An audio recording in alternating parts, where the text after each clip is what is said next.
जी हाँ दोस्तों, जो बड़ी खबर निकलकर सामने आ रही है उसमें आपको बता दें, सुप्रीम कोर्ट के जज सीजीआई चंद्रचूड़ का बड़ा बयान। मैं कोई जादूगर नहीं, चुटकी बजा हल नहीं कर सकता सारी समस्याएं। पत्रकार से आखिर क्यों बोले सीजीआई चंद्रचूड़? आपको बता दें, देश के मुख्य न्यायाधीश जस्टिस डीवीआई चंद्रचूड़ का कहना है कि वो कोई जादूगर नहीं है जो चुटकी बजाकर देश या देश भर की अदालतों की सभी समस्याओं को हल कर दे। हालांकि उन्होंने कहा कि सीजीआई का पदभार संभालने के बाद से उन्होंने वास्तव में अदालतों की पुरानी समस्याओं के समाधान की एक प्रक्रिया शुरू की है। इंडियन एक्सप्रेस को दिए गए इंटरव्यू में सीजीआई ने कहा, जिस दिन मैंने भारत के मुख्य न्यायाधीश के रूप में शपथ ली थी, उसी दिन मैंने न्यायालय के सदस्यों, बार और यहाँ तक कि वादियों से कहा कि मैं कोई जादूगर नहीं हूँ जो न्यायालय की या देश की सभी समस्याओं को एक पल में हल कर दूं। बता दें, बतौर सीजीआई उनका कार्यकाल 1 साल पूरा हो चुका है। सीजीआई ने कहा, हालांकि अदालतों को प्रभावित करने वाली पुरानी समस्याओं के समाधान के लिए आवश्यक कदम उठाने की मेरे पास एक स्पष्ट योजना थी।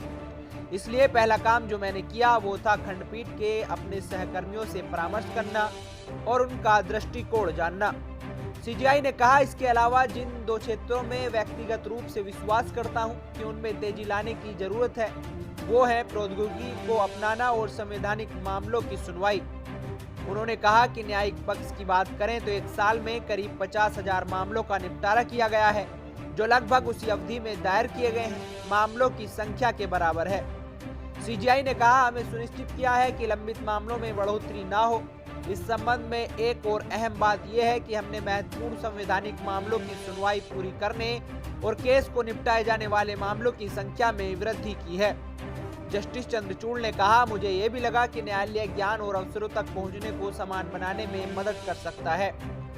आपको बता दें, सीजीआई ने कहा कि न्यायालय को शारीरिक और बौद्धिक रूप से अधिक समावेशी बनाने पर जोर दिया जा रहा है। हमने लिंग रूढ़िवादिता पर एक हैंडबुक प्रकाशित की है। सुप्रीम कोर्ट में लिंग तटस्थ शौचालय का निर्माण किया और अब सुप्रीम कोर्ट परिसर में एक मिट्टी कैफे है जो पूरी तरह से विकलांग व्यक्तियों द्वारा चलाया जाता है।